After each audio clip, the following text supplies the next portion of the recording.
The hype right now around Iowa football is obviously their win over Michigan last week.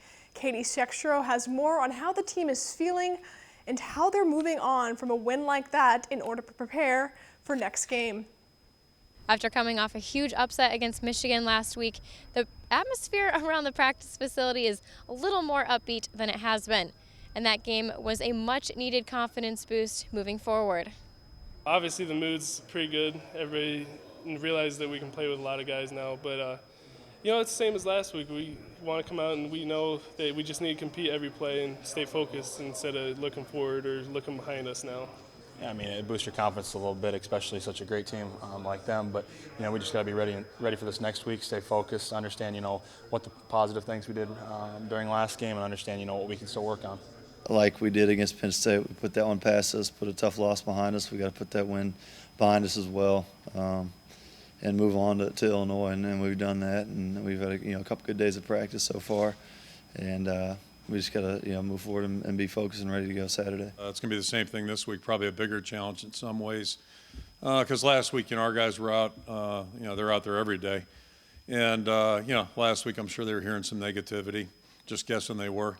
Now it's just the opposite. So, the challenge is to ignore both of those things and try to stay focused on what it is you're trying to do. Obviously, the players aren't going to let this game go to their heads because they'll need to stay focused as they are on the road this weekend. Reporting from the practice facility, this has been Katie Sextro for Daily Iowan TV Sports. We learned that Greg Maben has a fracture on his lower leg, so he will be out for the rest of the season, along with Cole Croston. And the status for George Kittle, Ike Butker, and Miles Taylor is day by day as of right now. But Butker is the only one listed on the depth chart out of those there. The Iowa volleyball team is heading into their home stretch of the regular season. It starts with tonight with a visit from Rutgers and rounds out with a huge showdown with Nebraska on Saturday. The biggest things that we're working on here at the end is making sure that we keep our mental fortitude right. And the Big Ten challenges you in so many ways. Rutgers is a really good blocking team, so is Nebraska. There are certain areas that we need to be able to attack well against Rutgers like we need to against Nebraska. We just have to worry about what's happening on our side of the net and just take care of business with Rutgers, and then we can focus on Nebraska. We're super excited. We're trying to break the record, so we think that the fans are really going to bring a lot of energy and help us just make Nebraska feel our presence and know that we want to beat them. We're working hard to break the record. That's kind of the mantra going into Saturday night's match, and it's something that we've done really well with attendance all year this year. I think we've broken the overall season attendance record, but now we want to do it for a single match. Hey, Hawks are trying to break the attendance record this Saturday here in Carver Hawkeye Arena against the #1 team, Nebraska, at 8 p.m. on Iowa. Go Hawks! The Hawks are looking for a packed house on Saturday in hopes to break the attendance record at Carver. A huge turnout would help the Hawks go up against the ranked Huskers. And now the Iowa baseball team is getting set to head down south. The team will be heading down to the Dominican Republic over Thanksgiving break, as the team will be taking on other universities from across the country. It'll be cool to see our team come together before the actual season.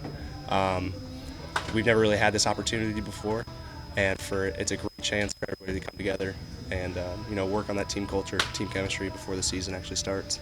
Obviously there's a lot of Dominican Republic guys, in the big leagues and stuff, and there's a lot of really good talent that comes out of there. So I think playing guys that, are closer to our age and, at their place, where they're from, I think that'll be pretty fun. It's definitely going to be a huge learning experience for us. I'm pretty excited just because the baseball culture down there is so big. Like, so many guys come from there and play in the major leagues, and just to see how they learn the game, like what their training's like. And I'm giving you a sneak preview for tomorrow's sports segment. I got the chance to sit down with Alex Rath, who is a freshman on the Iowa softball team and has one incredible story. You do not want to miss it. Joe, back to you.